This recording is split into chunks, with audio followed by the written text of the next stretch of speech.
I guess I would want her to say, I'm sorry that I did this. I'm sorry that I adopted Chris, that you as my daughter are my most important. But that's not true, is it? No, You would have done it anyway. absolutely. Well, okay. I've got to think through this with you at several different levels here. Now, first off, you dated Chris for how long? A couple of years in college? Yeah, about a year and a half. Okay, and you guys broke up. Why? For reasons you break up with anybody. No big thing. It was just. Yeah, I was away at college. I was interested in dating other people. Wasn't as interested in him. So this is you back in the college days, right? Now, so you break up, but he continued his relationship with your mother even back then, right? Chris and I went to high school together also, but we didn't date till I was in college. Right. And so I'm from California, so they were in California. Their relationship wasn't strong, though. I mean, it was just a normal relationship. This is my daughter's boyfriend. It got stronger when we broke up, and my mom was upset about us breaking up. Chris was very upset about us breaking up, and so I kind of felt like they ganged up on me, and it became them against me. Even back then? Yeah. I don't know, breakup's normal, right? A lot of people break up. Well, you must have been a prize egg, though, because he didn't want to lose you. Yeah. Okay, so, but then fast forward through the years, he kept this relationship going with her, or they kept the relationship going together. Right. Okay. So at the same time, my mom was going through a divorce, and so that was a hard thing for her as well. And he was at home, and I wasn't. And so my mom has said to me, too, that she feels like he was there for her, and I wasn't. And so did they bond emotionally during this time? So, yeah. Okay. So. And did he live with her some? He did, yeah. So he had some other problems going on with his family. And so she said, why don't you come and live with me? This is after we broke up. He didn't live there when we were dating. Okay, let me fast forward again. This goes on. You and your mother maintained a relationship even when he was living with her?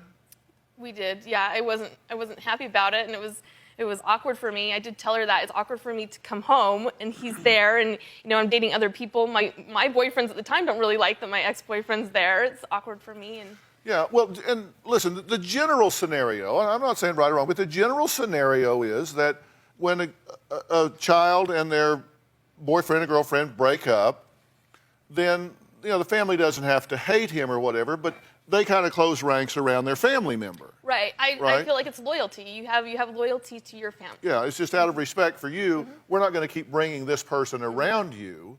I totally. And so he's living there, and you're dating someone. You come home with your date, and your ex-boyfriend's living with your mother. That's awkward.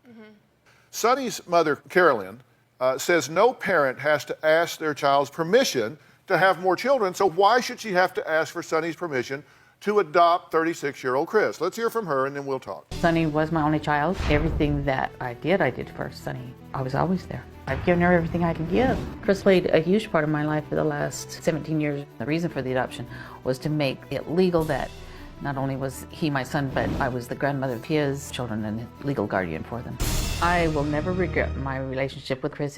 In my mind, her having dated him when she was in high school really, this many years later, doesn't have any bearing. I was concerned about her feelings, but I certainly didn't expect the reaction. It was a surprise to me, and I really thought, okay, so she explodes, and then it will just calm down. I had no thought of malice at all. I think that there are a lot of issues outside the adoption that has added stress to our relationship, but I think that it has gone on and built for many years. This is just the stick that broke the camel's back.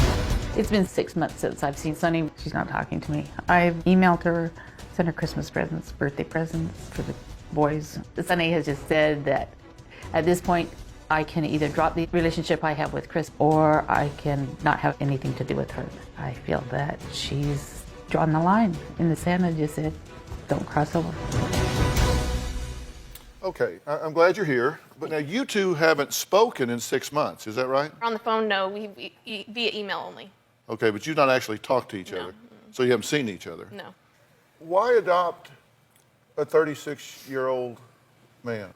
They've been in my life for 17 years, and about a couple of years ago, Chris said, I'd really like to be adopted, and I just kind of thought about it and kept putting it off, and I went through some very serious surgery, and it kind of brought that to the front again, and I said, you know what, I'll go and talk to my attorney, and I'll talk to the financial people, and see what they say.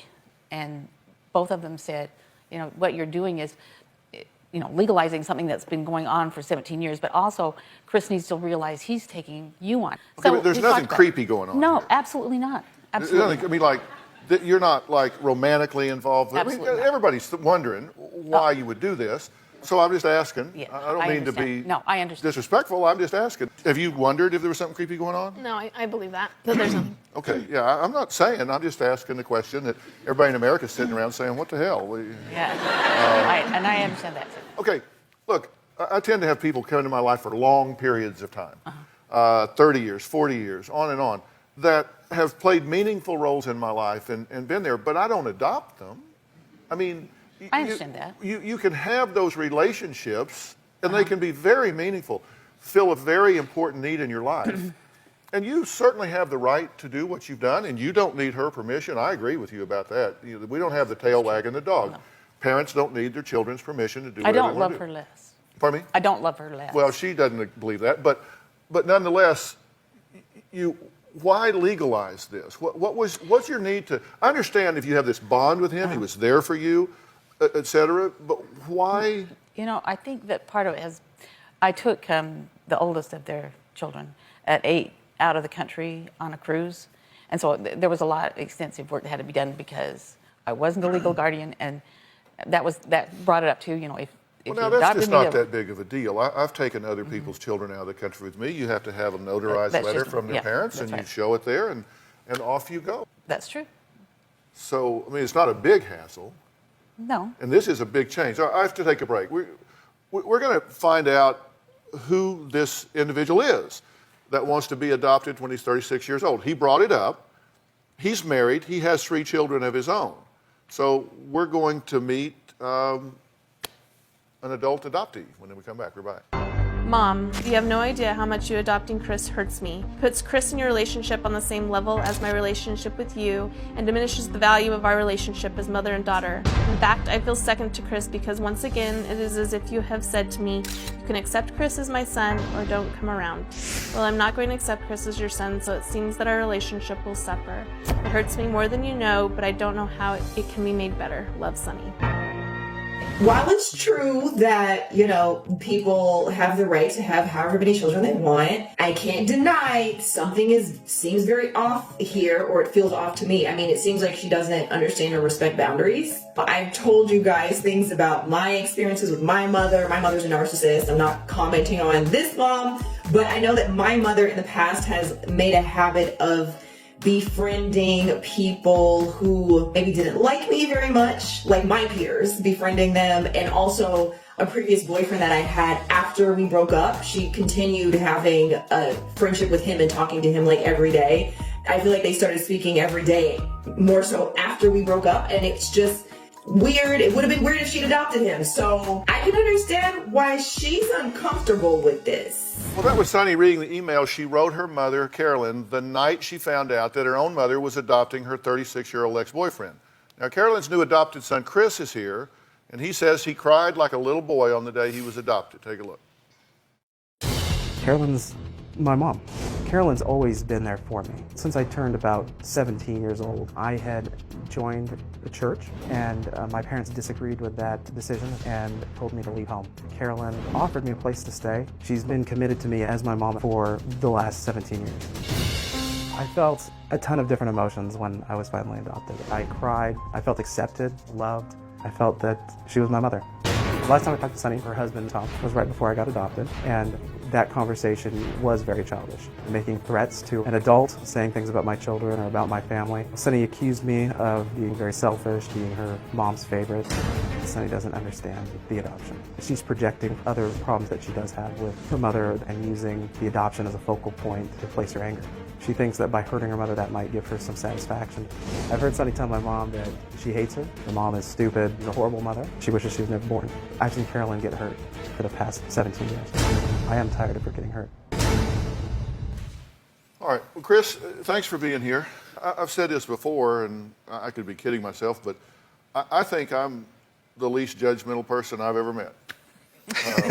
Seriously, because I'm kind of like, let people do what they want to do, and I'm kind of like a duck. If it doesn't rain, I'll walk. I mean, whatever. But I do find it interesting, and it is statistically unusual, correct? True. This isn't there are a lot of adult adoptees in the country. I say a lot, it's a small percentage, but this isn't a first time this has ever happened. There are laws on the books in all 50 states that deal with this, and also it's something that can happen, and there are reasons people do it. You brought this up. Why did you want to do it? When it first came up, it had more to do with my children. Carolyn was taking my oldest son on a cruise, and it went to Mexico, and we ran into a bunch of legal tape, for her to do that because she wasn't legally his grandmother. And so when it first started, that became the primary concern. And then I guess we started realizing that there was a lot more to it. That we wanted Carolyn to have some say in the grandchildren. What would happen to them if something happened to me and my wife? My birth parents, it was a very very hard growing up, and I kind of just sailed through that somehow. And so I think when we started thinking about what would happen to my children, it became more serious in that sense. Carolyn's always been there for a mother. She's always cared for my kids as her own grandkids. So that relationship was always there. Okay, I just have to ask about this because what you're saying is, I understand your thought pattern, but as I said, taking somebody else's children out of the country is not a puzzle.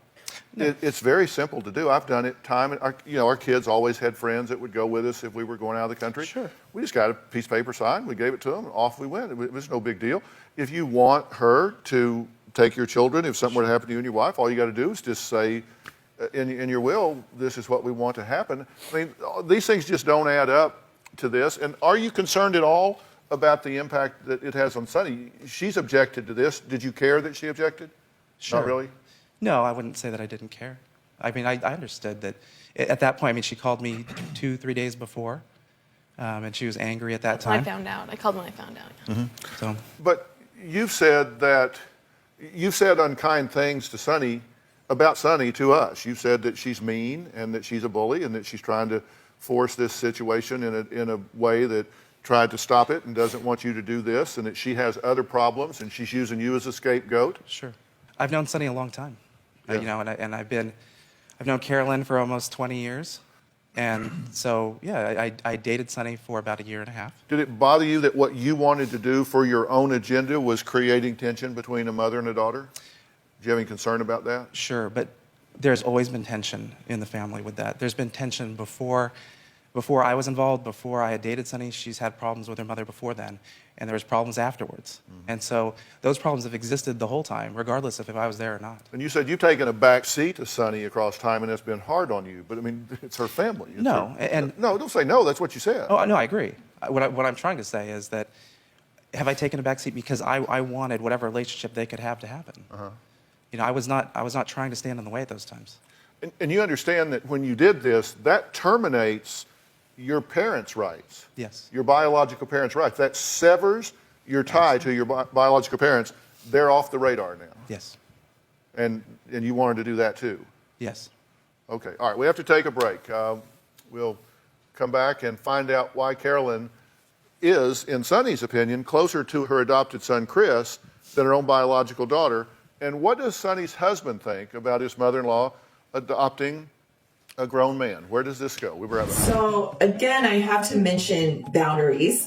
I guess after all of these years of him having this close relationship with her, from his perspective, there's nothing wrong with this, but I'm still side-eyeing the fact that these two dated for only like 1.5 years, and he's maintained this super close relationship with her mom for all of these years. And he's saying negative things about Sunny, and he's saying that she and her mom have had tension all this time. Well, I mean, maybe this is a part of why they've had tension for so many years. And apparently Sunny feels like the mom favors him over her. So perhaps she's always felt that way, maybe because she's been treated that way. So I don't think he seems to care, even though he claims that he does. It's just off to me, but you guys can decide. The relationship between Sunny and her mom has always been very volatile. There's been a lot of arguments, a lot of fighting. There's definitely been times where Sunny has intentionally tried to hurt her mom or put her mom on the spot to humiliate her. Well, that was 36-year-old Chris talking about Sunny's disregard for his mother. Now, Chris has recently been adopted as an adult by Carolyn. Now, Carolyn's own biological child, Sonny, says she doesn't have any relationship, let alone sisterly love, for Chris, despite dating him while she was in college. Now, okay, what do you want to see happen here today? What's our end game here for you? Well, I don't know. Is it possible to have an adoption severed? That would be ultimately. But, Okay, but why do you care so much? I mean, your relationship with her can be completely independent of your mother's relationship with him. back to your question, I guess I would hope, and I give my mom the benefit of the doubt, that she doesn't know how much it hurt me. I guess I would want her to say, I'm sorry that I did this.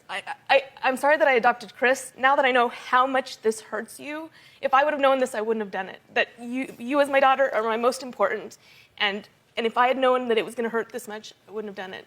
That's what I would like to hear, ultimately. I mean, if that was my wish. Okay, but that's not true, is it? No, You would have done it anyway. absolutely. So whether it hurt her or didn't, you would have done it anyway. I think it's back to, I don't believe you ask one child's permission to have another child. I'm sorry that she's upset. I am deeply sorry that she's upset. There's a difference between adopting a child and adopting an adult. When you adopt a child, bring a child into your home, it's a gift for everybody. It's a gift for the children and the parents. Yeah, I got it. When you adopt an adult, you're not bringing a child into the home. It's a different situation. It's a situation between them. You know, it's not a gift to me to have a brother. Has he taken your place? I feel that he's taken the number one role with my mother that I would like to have. I'd like to have that strong connection with my mother. I have never said I hate my mother or that she's a terrible person, and I don't want to hurt her. I love my mother, and I want that relationship with my mother. But you say you put a price on that. She needs to get rid of him. I feel like, yeah. Okay, but you understand that they have a relationship that's formed across time, right? Right. And because they have a relationship that's formed across time, that's a bond. Whether they had formalized it with adoption or not, that's across time. You would be asking your mother to give up a meaningful relationship in her life that has gone on years and years and years and years and years longer than the one you had with him a long time ago. I really didn't realize that it was going to this extreme. I did know that it was going on, but I'm shocked, and actually even more shocked when I see Chris's tape, that it's at this extreme. Now, you have another man and his wife and their children living with you. Yes, he is going to school, which, I've really just supported 100%. But you're not like the crazy cat lady gathering people up No. around you. No. But you've got two other guys. You got him, then you've got this other. There's been people in and out of the house Sure. all the time. She's taken in so I have many a sister like that. Yeah. she- No, all the way from high school. I have had many children. All right, well, believe it or not, Chris is, as I say, not the only grown man that Carolyn thinks of like a son. So we're going to talk to him when we come back. As far as Chris being after Carolyn's money, it's a thought that has crossed my mind. I don't know because I've never seen the financial transactions between those two. If anything, they've kept it very quiet from us. I do know that Carolyn has spent thousands of dollars on Chris. The fact that he was legally adopted puts him one step closer to a will or Carolyn's money. Well, that was Sonny's husband, Tom, talking about Chris, I guess his new brother-in-law. Chris was adopted as an adult by Carolyn, who got to know him while he was dating Carolyn's daughter, Sonny. And Tom, thanks for being here. What do you think about all this? It's hard to have an opinion, especially watching Chris and Carolyn come out, but I think Carolyn and Chris started a relationship 17 years. It was a bad relationship 17 years ago. Well, Carolyn regularly says she has two non-biological sons. We met Chris, who she officially adopted. Brian, her other son, joined us via Polycom. Brian, are you there? I'm here. All right. So have you been listening to the show up till now? I have. Okay. Any comment to catch us up on your reactions to Sonny's thoughts about what her mother has done or her mother's position on her relationship with you and Chris? I feel for Sonny because I've had a friendship with her back right when I moved in with her mom for a while there.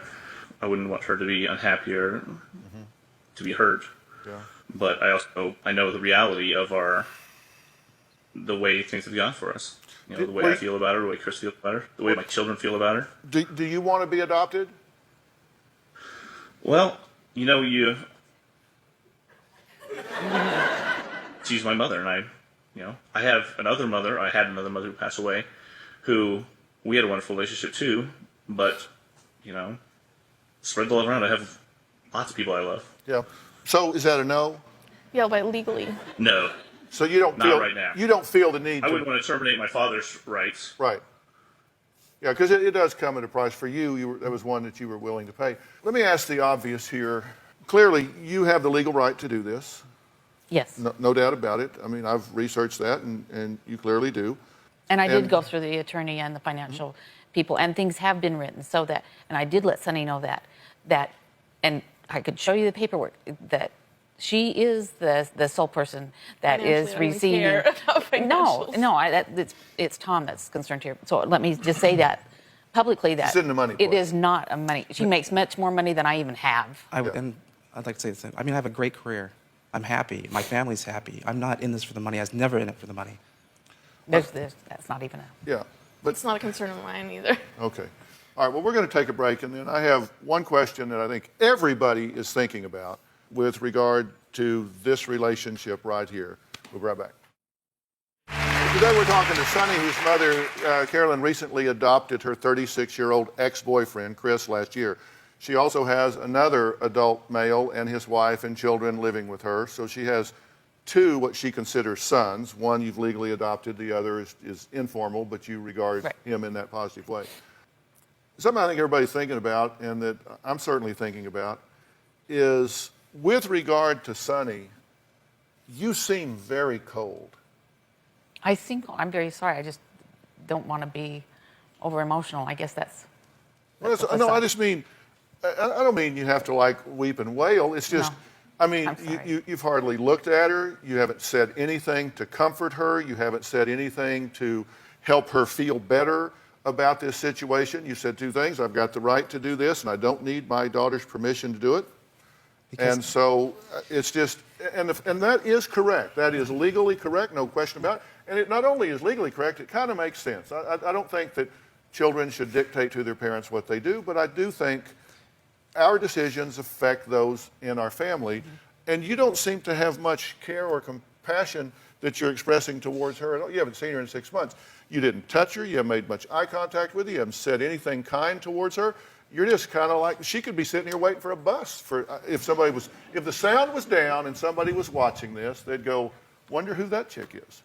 Can I add something? No. Not yet. Okay. I am very attached to my daughter. I've given her my whole life. So to bring it up to that hurts. It sounds like I haven't given her anything. I have hauled 10 tons of stuff from the house that they purchased. I have put in hours and hours of landscaping. I'm doing anything that she's asked. Everything. It doesn't have anything to do with Chris. I love my daughter. And for her to do this to me, to say, okay, I won't talk to you except on Dr. Phil, heavens, yes, that's almost devastating. But that's what she asked. That's what I did. I asked her when she got here, what is it you want? What's the end game? And she told me what her answer was. What's yours? What's the home run here today? What could happen here today for you guys, for you to be happy? For her just to accept me as an adult, that I do have choices in my life. There's a whole part that's missing here of the relationship that she wasn't part of, because she spent many, many hours in studying for 5 years in college to become an architect. She's a very excellent architect. But during that 5 years, she wasn't there for me. I had to have somebody there for me. The boys were there.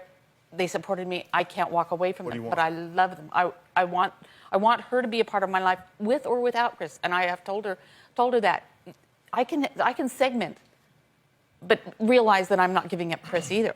I'm an adult. I have that choice too. I love Chris. I love Brian, but I also, Sonny is my only child biologically, and I love her. I couldn't love her more, and I won't love her less. What do you think about what she said?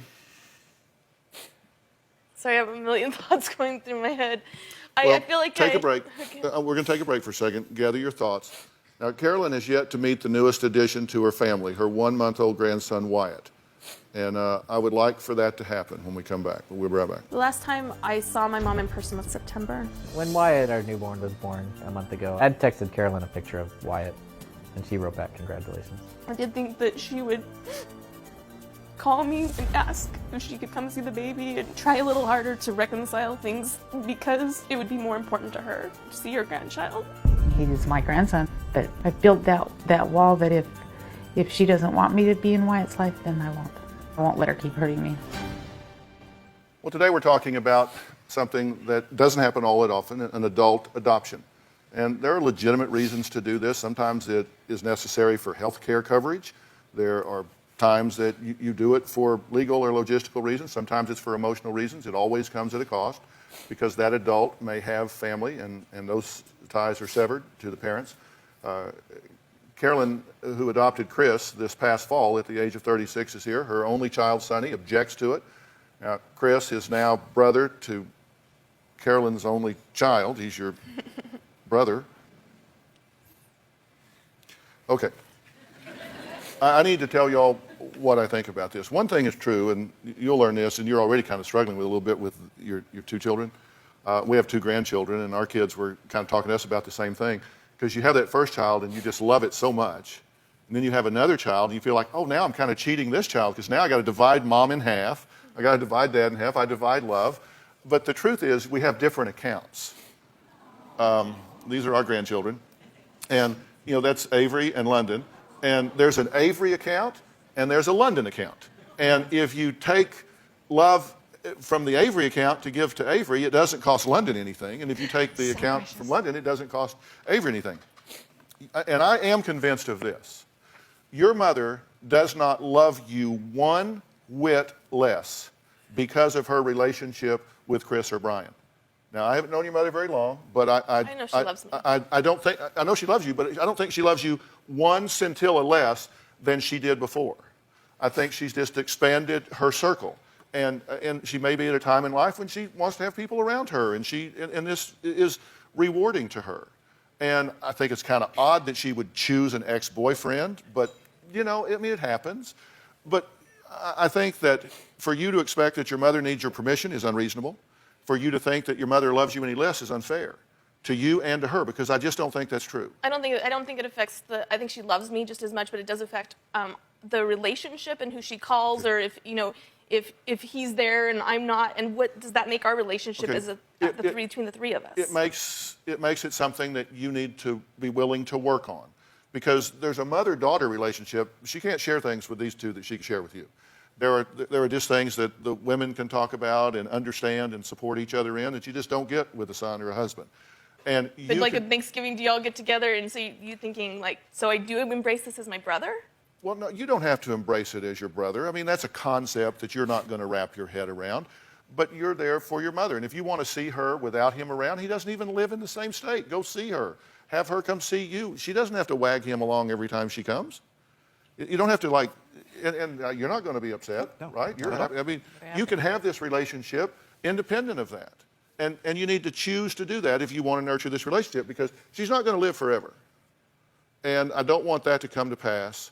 And you look back and say, you know what? Dr. Phil gave me some good advice that day. I wish I'd have taken it. Because when she's gone, she's gone. And there are going to be times when you say, boy, I would like to have sat and talked with her. I would like to have seen her holding my babies.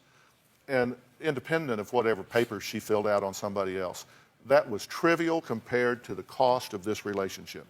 And don't do that. Do you have to like him? No. A lot of brothers and sisters aren't real close. Okay? And you don't have to like her, but you can respect each other and treat each other with dignity and respect, but carve out a relationship with your mother. But he feels like I'm hurting my mother and these bad things about me.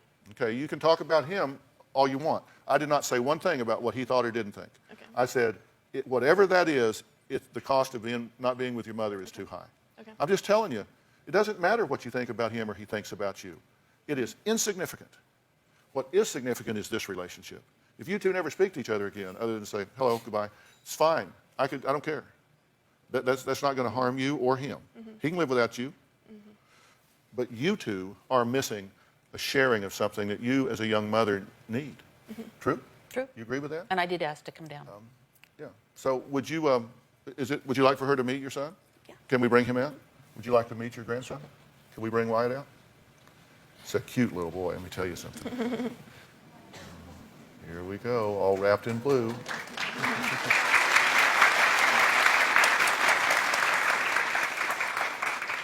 But, yeah. Here we go, watch his head. He's sleeping, isn't he? Yeah, got him.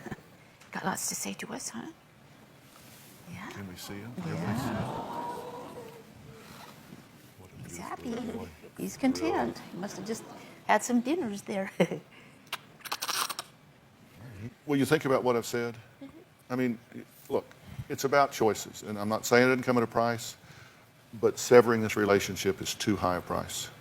And if you don't particularly care for him, then don't give him the power to control this relationship. Because right now he is. Yeah, I do feel like Take that. the power back. Okay, so in this episode, we have Sunny, and she brought her mother on the show because her mother has adopted her 36-year-old ex-boyfriend from college. She adopted him at 36 years old. And Sunny does not feel good about this, and I understand why. First of all, like, I do understand the whole scenario of, you know, when Sunny and Chris were dating back in the day, he would have been coming around a lot and he would develop some sort of relationship with Sunny's mom. I also understand him helping her out while Sunny was in college. It's just that I feel like boundaries were crossed back then, and she was prioritizing her relationship with Chris over her relationship with her daughter. And because those boundaries were crossed so long ago, now it's been almost 20 years of a relationship. Now the daughter can't really say much of it. Like Sunny really can't expect her to dissolve the adoption because she's had a relationship with him for so long, even though it's still very strange for him to request to be adopted at 36 years old. I just feel like I agree with Dr. Phil that the mom did seem very cold to Sunny. And honestly, it seemed like she only started crying when she was called out on that. And then she went on to talk about how she was a victim in this, how Sunny's not treating her right, and how she's done so much for Sunny. She's done everything for Sunny. And she seemed to really have more tears for herself and like zero tears for her daughter. And Dr. Phil was right when he was like, you haven't comforted your daughter when you see her crying. So I just found that to be interesting. But what did you guys think about this? Why do you think this woman decided to adopt her daughter's ex-boyfriend at the age of 36? What do you think about it? Do you think that's okay? Do you think she should have done it or she should have not done it? Do you think the travel reason was a legitimate enough reason? What do you think about Sunny's feelings about it? And what do you think about Sunny's relationship with her mother? Honestly, I'm wondering if maybe her mother always wanted a son and not a daughter. I mean, she did name her daughter Sunny. Maybe it's for a reason. And I don't know if you noticed, but the two sons who are now living in her home, they both look similar. I don't know. Not that means anything. I just noticed it. Wondered if y'all noticed it too. I don't know. But I don't know what to think. But you guys let me know what you think. Drop it in the comments.